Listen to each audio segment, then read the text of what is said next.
proposed new rules would punish the hospitals by pulling all federal financing. Advocates say lawsuits will follow. The federal government on Thursday acted to put an end to gender-related care for minors across the nation, threatening to pull federal funding from any hospital that offered such treatment. The move reflects the laser-like focus on the issue by President Trump, who in his first days in office called gender treatments for minors a stain on our nation's history.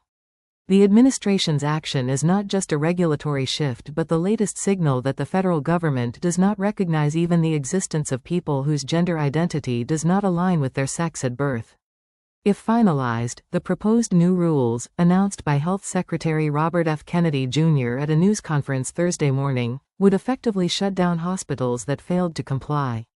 Medicare and Medicaid account for nearly 45% of spending on hospital care, according to KFF, a nonprofit health policy research group. It follows other efforts by the administration to pull back from or eliminate policies that recognize gender identities beyond being born male or female. We want our hospitals returning to healing, not harming, the patients entrusted in their care, or they're going to pay a very steep price, Dr. Mehmet Oz, the administrator of the Centers for Medicare and Medicaid Services, said at the news conference. The new rules come one day after a divided House of Representatives voted to approve legislation that would criminalize gender transition treatments for minors and would subject providers to up to 10 years in federal prison. And on Thursday, the House passed a second measure that would bar Medicaid payments for gender-related treatments for minors. The two bills have little chance of passing in the Senate but showed how far the ultra-conservative Republican majority was willing to go to deliver on President Trump's campaign promise to end such medical treatment. But the proposed rules go much farther, by trying to force hospitals nationwide to stop providing the treatments altogether. A 60-day public comment period will follow, and the rules will most likely be subject to legal challenges before going into effect.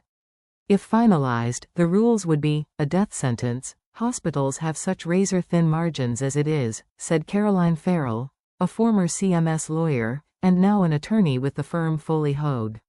The proposed rules mean just forcing them to stop the care, she said.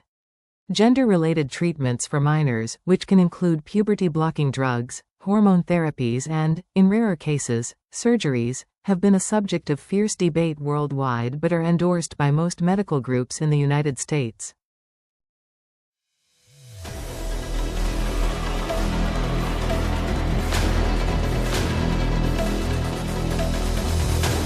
That's the news for now.